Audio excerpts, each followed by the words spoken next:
بندوں کا دل دکھایا، مال دبایا، تو جو بچی کچھ نیکیاں بھی ہوئی نا آپ کی، وہ بھی اسی کو دے دی جائیں گی جس کا آپ نے دل دکھایا ہوگا، جس کے ساتھ آپ نے غلط کیا ہوگا، جو آپ کی وجہ سے رویا ہوگا.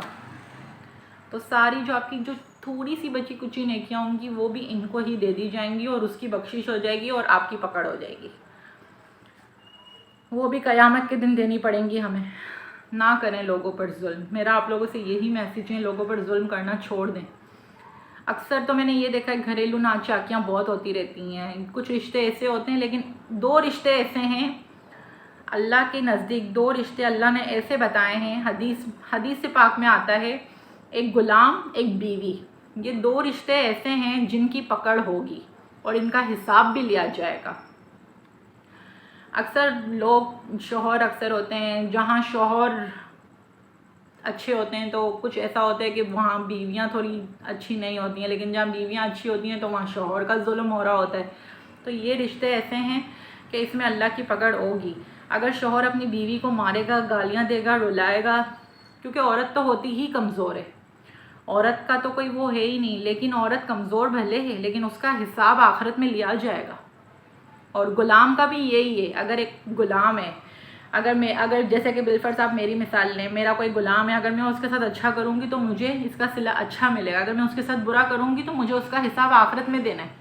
تو ہم کسی کے ساتھ برا نہ کریں. آج کا ٹاپک ہی یہی ہے کہ ہمیں کسی کو تکلیف نہیں دینی ہے، چاہے وہ کوئی بھی رشتہ ہو. کسی کو تکلیف نہ دیں، کسی کو رلائیں نہ، کسی کو گالیاں نہ دیں، کسی کو ایسی باتیں نہ کریں کہ جس سے اس کی دل آزاری ہو، اس کا دل ٹوٹے. تو جب وہ ہمیں معاف نہیں کرے گا تو اللہ ہمیں کیسے معاف کر سکتا ہے؟ تو سب سے پہلی بات ہے کہ وہ ہمیں معاف کرے، پھر ہمیں اللہ معاف کرے گا.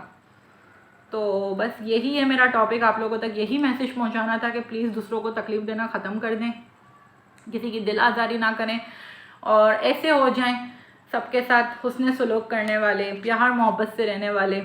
اگر آپ پیار محبت دیں گے تو آپ کے گھر کا ماحول ہو یا آپ کے باہر کا ماحول ہو یا آپ کوئی بھی ہو XYZ، اس کا ماحول کبھی خراب نہیں ہو سکتا. ہر انسان پیار محبت کا بھوکا ہے. اگر وہ آپ کی بات پیار سے نہیں مان رہا ہے تو آپ خاموشی اختیار کر لیں. ضروری تو نہیں ہے کہ آپ اس کے ساتھ بدسلوکی کریں، آپ اس کو گالیاں دیں، آپ اس کو ماریں، آپ اس کو جو آئے غلط سلط اپنے منہ سے ہول فول بکیں. ضروری تو نہیں ہے نا یہ سب چیزیں. تو مہربانی کر کے آج کے اس ٹاپک کو آپ لوگ سمجھنے کی تھوڑی سی کوشش کیجئے. تو ہو سکتا ہے آپ کی زندگی میں اگر کہیں کچھ ہو رہا ہے تو آپ لوگوں کو اس سے فائدہ پہنچے. تو چلیں آئیں آج کی پیاری باتیں شیئر کرتی ہوں میں آپ لوگوں سے حدیث پاک کی. نبی کریم صلی اللہ علیہ وسلم نے فرمایا، چہرے پر نور 4 عادتوں سے آتا ہے. سبحان اللہ. تو سنتے ہیں 4 عادتیں کون سی ہیں. آپ لوگ ان چیزوں پر عمل بھی کیا کریں، جب سنتے ہیں تو عمل بھی کریں. نمبر 1 حلال رزق. نمبر 2 ہمیشہ سچ بولنے والا. نمبر 3 نماز ادا کرنے والا. نماز کی پابندی تو ہمیں رکھنی ہی چاہیے. نمبر 4 یتیموں پر شفقت کرنے والا. تو یہ 4 چیزیں ایسی ہیں کہ اللہ پاک چہرے پر نور دے دیتا ہے انسان کے. تو بس ہمیں اگر یہ 4 چیزوں پر ہم عمل کریں گے تو ہمارے لیے بہت ہی اچھے سے اچھا ہوگا. انشاءاللہ ہمارے چہرے پر نور ہی نور ہوگا اور آخرت میں بھی ہمیں اس کا اچھا صلہ ملے گا. تو آج کی یہ حدیث پاک نبوی تھی. تو آپ لوگ ان چیزوں پر عمل کیا کریں.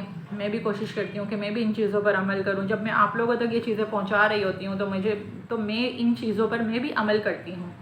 پھر آپ لوگوں تک یہ میسیج دیتی ہوں کہ آپ لوگ بھی عمل کریں. جب تک ہم خود ہی کچھ نہ کریں تو ہم دوسروں سے کیا وہ کر سکتے ہیں. ہم دوسروں کو تو سمجھا ہی نہیں سکتے ان چیزوں کا. تو پلیز چھوڑ دیں یہ سب کچھ. سب چیزیں دنیا میں ہی رہ جانی ہیں. ہمیں صرف ہماری آخرت کی تیاری کرنی چاہیے. آخرت سنور گئی نا ہماری تو بس وہاں کی منزل تو بہت بڑی ہے. دنیا تو تھوڑی سی ہے. یہ تو امتحان ہے ہمارا. اگر ہم اس امتحان میں فیل ہو گئے تو وہاں کی دنیا میں ہم کس طرح آگے بڑھ پائیں گے. وہ تو پھر سدا زندگی ہے. تو پلیز کوشش کیا کریں اپنی زندگیوں کو آسان کریں اور جتنی ہو سکے کثرت سے درود شریف پڑھا کریں. روز کے 313 درود شریف ضرور سے پڑھا کریں تاکہ ہمارے لیے آخرت میں اس کا ہمیں صلہ ملے گا. ہماری بخشش کی جائے گی، ہماری شفاعت ہوگی. درود شریف کے ذریعے ہمارے بہت سے کام مسئلے آسان ہو جاتے ہیں. تو اگر آپ لوگوں کو میری یہ ویڈیو اچھی لگی ہے تو پلیز لائک کر دیجئے اور سبسکرائب کر کے شیئر کر دیجئے. شیئر کریں گے تو یہ فائدہ ہوگا کہ دوسروں تک بھی یہ دعوت پہنچے گی دوسروں تک بھی ان مسائل کو پتہ چلے گا، دوسروں تک بھی لوگ ان چیزوں سے بہت کچھ سیکھ سکیں گے، تو لازماً شیئر کیا کریں۔ السلام علیکم ورحمۃ اللہ وبرکاتہ۔